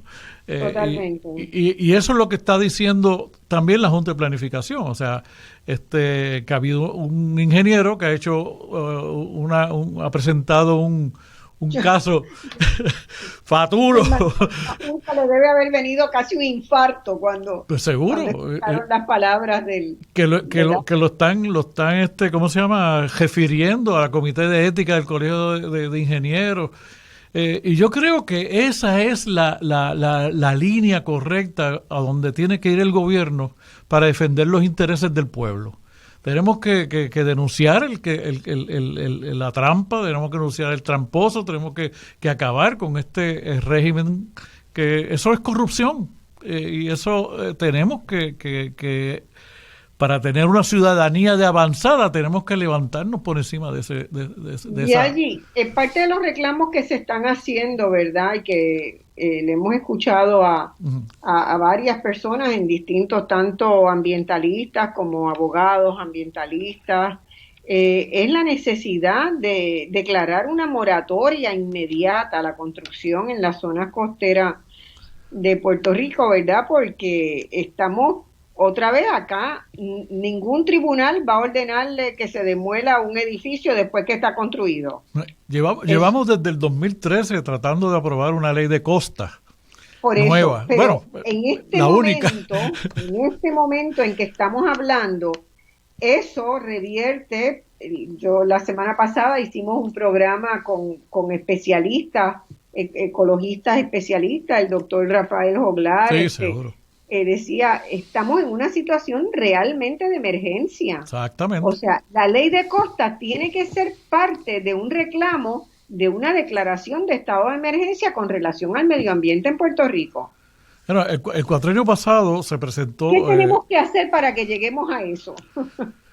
Pues tiene que haber voluntad de parte del gobierno, porque el primer enemigo de la ley de costa es mismos recursos naturales. Claro. Entonces, entonces la Asociación de Constructores dice que cómo vamos a poner una moratoria. Claro, la moratoria de construcción se contemplaba dentro de la ley como un periodo definido, digamos, de 5 años. En lo que se aprueba, puede ser hasta 2 años, en lo que se aprueba la ley de costa. Pero claro, no podemos seguir la ley de costa con nuevas métricas. Exactamente. Lo importante es que esta ley contenga las nuevas métricas de acuerdo a la situación de Puerto Rico hoy y la que podemos prever en los próximos 20 años, ¿verdad? Porque uno no hace una ley para que te cubra 2 años. Haces una ley basada en los cálculos científicos y en las proyecciones científicas de cómo va a ser la suba del mar, ¿verdad?, en los próximos años.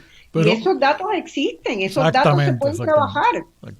Lo que pasa es que, obviamente, la ley de costa de nosotros es la antigua española de 1860, que después se aprobó en 1800. Pero claro, la de Cristóbal Colón. Tiene la gran cosa de que es la ley que declara todas las costas como dominio público, como lo del rey. Y eso, hay que tener mucho cuidado con eso, ¿verdad? Porque no podemos permitir que eso se erosione. Yo entiendo que mucha gente cree que es como la Constitución, que no se debe tocar porque va y perdemos algo de lo poco que tenemos. Bueno, la Constitución hay que tocarla porque tiene un problema. Ninguno de los derechos que ella proclama defender no los puede defender porque el presupuesto, si el presupuesto no está en favor de los derechos, entonces, por ejemplo, si no hay dinero en el presupuesto para educación, porque lo debe, entonces el derecho a educación se ajusta. O sea, y eso es lo primero que hay que tumbar de la Constitución, es eso. Pero cuando uno legisla debe tener, ¿verdad?, la capacidad de legislar mirando la historia y también el futuro. Es correcto, y eso es exactamente lo que hay que hacer. Eso es lo que tenemos que asegurar, porque de lo que se trata es de asegurar que las próximas generaciones van a tener las mismas oportunidades y posibilidades de relacionarse con el medio ambiente como hemos tenido nosotros, ¿verdad? Sin dañarlo. Esperamos que sean más educados. La ley de costa que presentó María de Lourdes Santiago hace 4 años atrás, de momento se cayó. El 2013 fue que ella la presenta y poco antes de las elecciones fue que se despertó el monstruo de vamos a ver qué es lo que pasa con esto. Entonces se hizo unos comités de discusión y aquellos, de verdad que estuvimos todo el día discutiendo las definiciones, que aquello era ridículo. Yo decía, pero por favor, en aquella reunión que estaba todo el clan de agua del país, estaba Aurelio. Aprovechemos para dar un paso. Tenemos que mover eso es importantísimo verlo y tenemos que ya... Quiero interrumpirte un momentito para recordarle a los que nos escuchan, si tienen alguna llamada, que puede ser también para vía por el 787-292-1703-0405. No vamos a tener mucho tiempo para llamadas, pero algunas podrían entrar. Dentro de 5 minutos, por ahí 6 o 7 minutos, podemos atenderlas si hay alguna llamada. Eso me parece tremendamente importante, ¿verdad? Que no desaprovechemos las oportunidades de ir sumando consensos. Sí. Esto no es una cuestión partidista. No. De nuestra vida en el planeta no está relacionado para nada con si somos de uno u otro partido, ¿verdad? Correcto. Está relacionado con la capacidad que tengamos de reproducir las condiciones de vida en el planeta. Marcia, la pregunta es, ¿qué ley protegió los edificios que hay ahora mismo en Rincón también, que están destruidos? Claro. Y, o sea, la ley de costa no es para limitar a la acción del ser humano. Simplemente es para proteger la vida y la propiedad. La nuestra y la de los otros seres vivos. Exactamente. Porque solamente hemos hablado, y es algo que yo quiero que la gente sepa, ¿verdad? ¿Me puedes ayudar en eso? No es solamente el problema del carey o el tinglar, ¿verdad? Que son las más conocidas, que han salido a la luz, que tienen su hábitat. Puerto Rico está lleno de manglares, ¿verdad? Sí. Está lleno de manglares, está lleno de pequeños ecosistemas en todas las zonas costeras que sirven de hábitat para la reproducción de especies, de flora y de fauna. Exacto. Entonces, todos esos elementos son muy importantes. Exacto. En ese equilibrio en el que podemos vivir con la naturaleza. Uh-huh. Entonces, no solamente es lo que nosotros, ¿verdad? No podemos decir mis intereses van por encima de los animales. No. Es que tenemos que olvidarnos de este asunto. En algunas vistas públicas nos decían, no, que tiene que haber un equilibrio entre el desarrollo y la naturaleza. Y bueno, el equilibrio es 50-50. Tú quieres 50% cemento y 50% verde. No, pero ok, pues si tú crees en esos elementos de que hay un balance en los proyectos entre el desarrollo y pues vamos a comenzar con el proyecto tuyo y vamos a balancearlo. La parte natural, no, pero todo el mundo no quiere empezar con su proyecto, que el vecino sea el que corra la cosa, ¿no? O sea, que en ese sentido nosotros nos estamos enfrentando a este cinismo de estar hablándonos, diciéndonos cosas. Por ejemplo, yo oí un político muy importante del país criticar a los ambientalistas, diciendo que somos los que nos oponemos a todo y no traemos nada nuevo, o no aportamos nada nuevo. Y la respuesta a eso es que no tenemos que aportar nada nuevo, porque lo único que estamos luchando es porque el gobierno cumpla con las leyes que proclama. Y eso es todo lo que, si uno mira todas las luchas ambientales, eso es todo lo que se está haciendo, pidiéndole al gobierno, cumple con la ley, cumple tú con la ley. No dé los permisos a los juntuntum, da los permisos como tendrían que ser. No hemos hablado de desperdicios sólidos, ¿verdad? Pero ese es otro campo en Puerto Rico terrible. Es el campo más vergonzoso de toda la cosa. Vergonzoso, sí, vergonzoso. No, yo no quiero dejar fuera tú decías que aportan los ambientalistas. Ajá. A mí me han aportado muchísimo en mi vida personal y en mi vida profesional, ¿verdad? Yo soy ambientalista, recicladora, me reciclo yo misma todos los días, porque si no, por ahí hay que empezar. Exacto. Pero hay algo que yo sí quiero dejar constancia. Yo en este momento estoy absolutamente convencida de que la disciplina de la economía, del estudio de la economía, tiene que repensarse de arriba abajo. Porque nunca nos enseñaron en ninguna de las escuelas de economía por las que yo he pasado y en ninguno de los debates de economía nos han enseñado a calcular los costos ambientales. Exacto. Eso ahora mismo se está trabajando fuertemente. Y eso con el tiempo, ¿verdad? Los ambientalistas han llegado a lograr hacer su mensaje, a plantearlo clarísimo, de que es imprescindible, uno no puede ejercer la economía sin desconociendo, ¿verdad?, la necesidad de calcular bien los costos ambientales, las inversiones ambientales que hay que hacer para proteger los ecosistemas y la biodiversidad del planeta, y hay que calcular las ganancias que ellos reditúa a una sociedad, al colectivo. Y eso hay que ponerlo en numerito. Y eso no se enseña en ninguna facultad de economía, ¿verdad?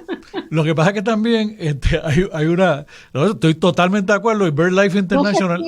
No se piensan esos como elemento, como variable. Exacto, porque se piensa que la economía está relacionada con las personas nada más. Exactamente.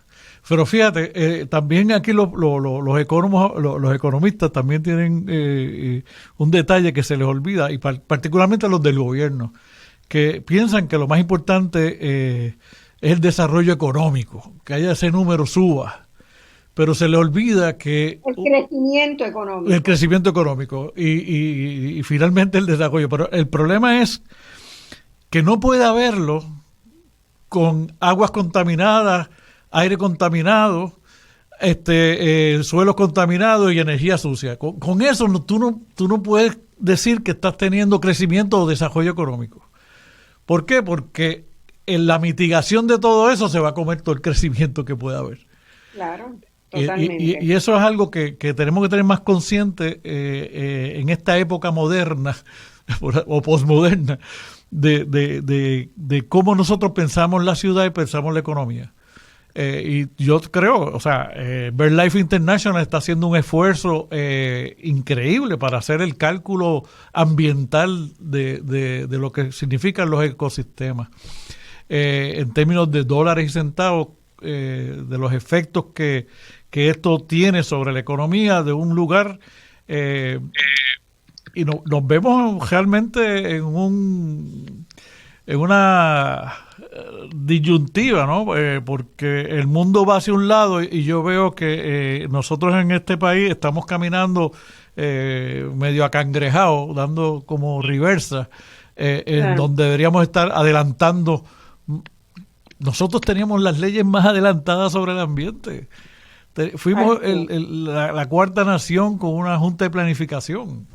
Bueno, porque nosotros tuvimos una institucionalidad bien diseñada, vamos a tenerlo claro. Exacto. Tuvimos a un Rexford Tocqueville que creía en eso y que creó y diseñó una institucionalidad. Después hicimos cualquier otra cosa. Exacto. Ya del control me están avisando que nos tenemos que ir.